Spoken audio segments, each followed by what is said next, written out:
Et salut tout le monde, bienvenue sur la chaîne C'est Feu Feu. On se retrouve pour celles et ceux qui me suivent depuis un petit moment maintenant dans la cave de mon immeuble comme en l'hiver passé.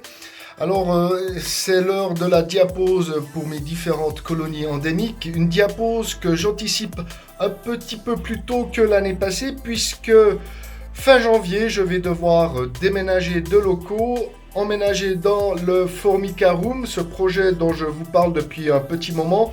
J'ai toujours pas pris la peine de vous en dire beaucoup plus, mais j'anticipe parce que je ne sais pas si je vais pouvoir maintenir la diapose fin janvier dans les nouveaux locaux. Je ne sais pas si je pourrai maintenir une certaine fraîcheur adéquate pour que toutes ces colonies puissent terminer la diapose correctement. Donc, pour qu'il y ait au moins 3 mois de diapose, j'anticipe début novembre déjà, et je les installe déjà au frais. J'espère que ça ne portera pas trop à conséquence. Au pire, si je peux les maintenir au frais dans les nouveaux locaux, eh ben, elles feront une diapose de 4 mois. Ça sera pas plus mal pour elles. Mais on verra bien. Donc moi, je vous propose déjà de vous montrer toutes ces colonies endémiques que je viens de placer au frais. Et ensuite, nous irons voir d'un peu plus près, les messors céphalotes. On retrouve donc, comme je vous l'ai dit, la cave de mon immeuble avec toutes mes colonies endémiques au repos depuis quelques heures à peine, puisque je viens juste de les placer sur les tablards de l'armoire de ma cave. Donc nous avons ici, depuis déjà un mois, elles se reposent depuis un mois, ce sont les Liniperda.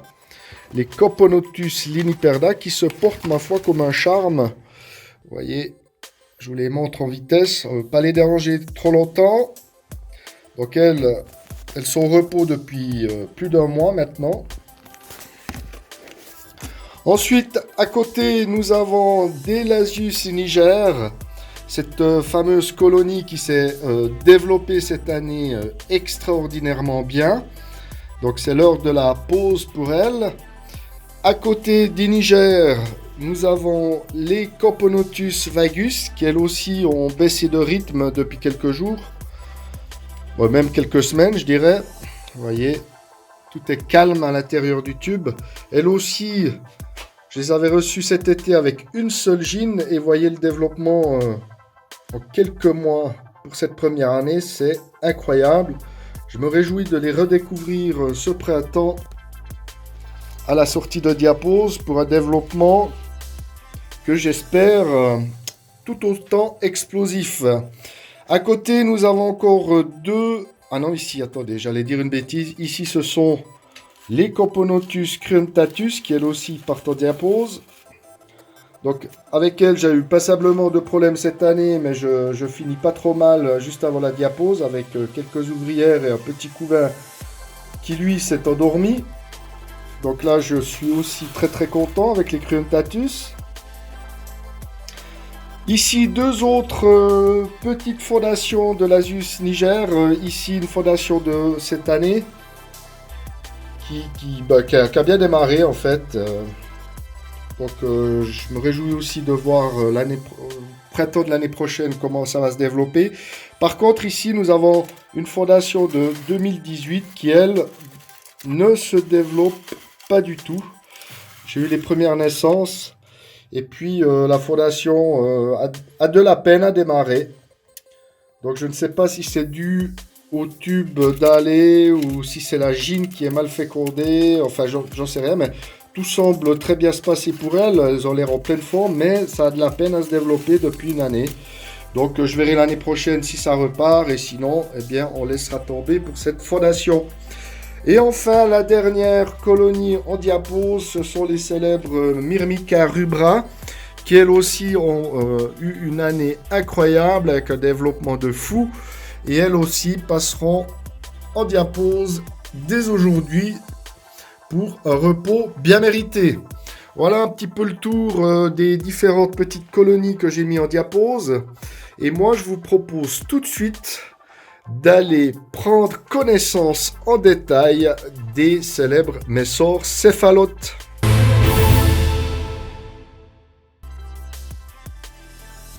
La messorcéphalote est une fourmi endémique de la région du Kenya qui a été recensée pour la première fois par l'entomologiste italien Carlo Emery en 1895.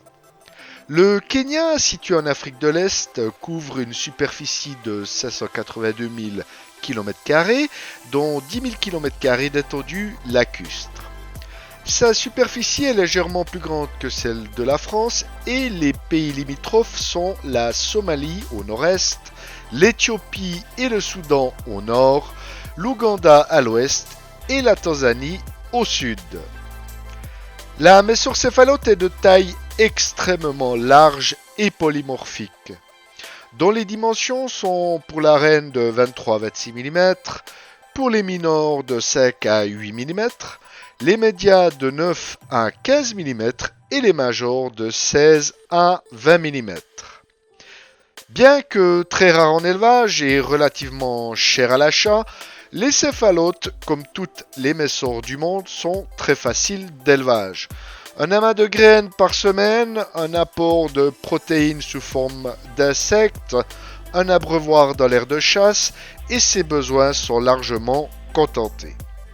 Pourtant, certains éleveurs ont remarqué une plus forte attirance pour les protéines que les barbarus par exemple, et une certaine envie de varier les plaisirs concernant les graines. Il sera donc judicieux de lui fournir une grande variété de graminées. En termes de développement, cette espèce est relativement lente au début de fondation. Mais passé les premiers mois, elles démontreront une capacité remarquable à augmenter sa population. Une population qui pourra très vite exploser puisque les colonies matures in natura peuvent atteindre le million d'individus. Choisir d'accueillir des messorcéphalotes, c'est aussi réfléchir à votre capacité de posséder une colonie de fourmis qui vous demandera énormément de place et d'équipement sur le moyen terme. À bien y réfléchir donc avant de vous lancer. Pour ce qui est des conditions de maintien, cette espèce est par nature xérophile, mais ne rechigne pas à l'humidité. Un simple abreuvoir dans l'aire de chasse suffira pourtant à ses besoins. Elle préférera également les nids aux chambres hautes et vastes. On évitera donc les nids aux espaces confinés. De très grosses colonies se sont merveilleusement bien développées dans des nids full vert. Contrairement encore aux Messor barbarus, les céphalotes sont beaucoup moins craintives et n'hésiteront pas à parcourir l'ADC avec assurance en cas de dérangement. Dans ces cas précis et avec l'excitation, un simple anti-évasion n'y suffira pas. Prévoyez des aires de chasse fermées. 1 million de fourmis dans la maison, c'est pas de tout repos. De par leurs origines géographiques, les messorcéphalotes n'auront besoin d'aucun hivernage et se maintiendront parfaitement entre 24 et 28 degrés toute l'année. Si vous vous décidez à vous lancer dans l'élevage de cette magnifique espèce, sachez que son prix est relativement élevé, qu'elle suscite passablement de convoitises et donc il est préférable de bien choisir son fournisseur et d'avoir toutes les garanties nécessaires en cas de problème.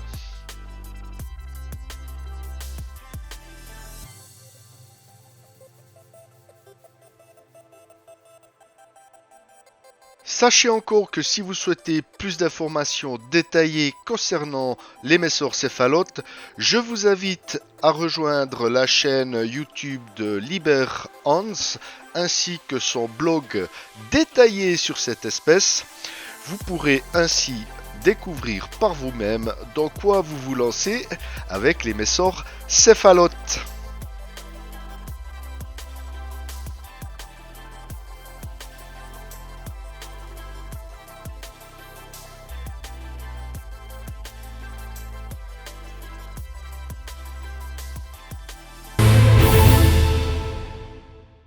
Voilà donc le tour en détail des messorcéphalotes. J'espère que cette petite rétrospective vous aura intéressé, qu'elle vous aura également fait connaître un peu mieux ces mésocéphalotes. Moi, comme je vous l'ai dit dans la petite séquence, je vous invite à aller visiter la chaîne YouTube de Liber Hans, qui lui possède une colonie monstrueuse, et notamment son blog où il donne beaucoup d'informations sur cette espèce, mais également les Coponotus turkestanus.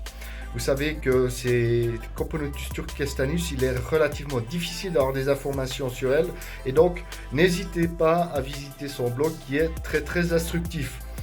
Voilà, moi j'ai un peu fait le tour de ce que je voulais vous montrer durant cette vidéo. Et d'ici là, et comme toujours, je vous souhaite plein de bonnes choses pour vos colonies. À tout bientôt. Bye bye. Salut.